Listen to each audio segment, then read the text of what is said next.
মালয়েশিয়ায় কর্মরত বাংলাদেশি শ্রমিকদের ওপর অব্যাহত শোষণ, প্রতারণা এবং ঋণ দাসত্বের ভয়ঙ্কর চক্র নিয়ে গভীর উদ্বেগ প্রকাশ করেছে জাতিসংঘ মানবাধিকার পরিষদের নিযুক্ত বিশেষজ্ঞরা।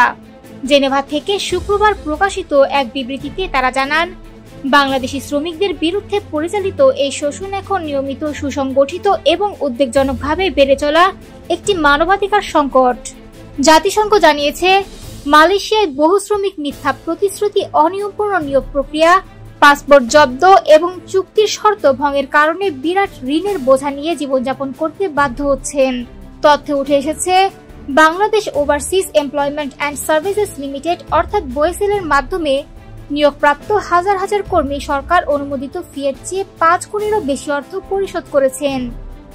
শুধু তাই নয়, চুক্তি অসঙ্গতি, ব্যক্তিগত তথ্যের অপব্যবহার, অতিরিক্ত টাকার দাবির অভিযোগ এবং শ্রমিকদের অজান্তে ভিন্ন কাজের চুক্তিতে পুনর্বহাল, সব মিলিয়ে পরিস্থিতি রীতিমতো ভয়াবহ। বিশেষজ্ঞরা আরও জানান, গুটি কয়েক রিক্রুটমেন্ট এজেন্সি দুর্নীতি ও স্বচ্ছতার অভাবে একটি বন্ধ সিন্ডিকেট তৈরি করেছে, যেখানে শ্রমিকদের দেশ ছাড়ার আগে মিথ্যা ঘোষণাপত্রে স্বাক্ষর করিয়ে নেওয়া হচ্ছে।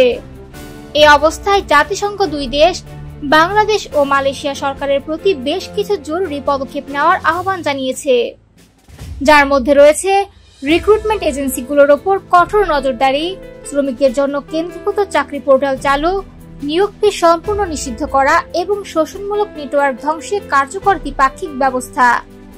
মালয়েশিয়ার মোট বিদেশি শ্রমশক্তির 37%ই বাংলাদেশি, যাদের সংখ্যা 8 লাখেরও বেশি। অথচ এই বিশাল শ্রমশক্তি আজও শোষণ, প্রতারণা এবং ঋণ দাসত্বের বিরুদ্ধে লড়াই করছে, যা আন্তর্জাতিক মানবাধিকার আইনের সরাসরি লঙ্ঘন।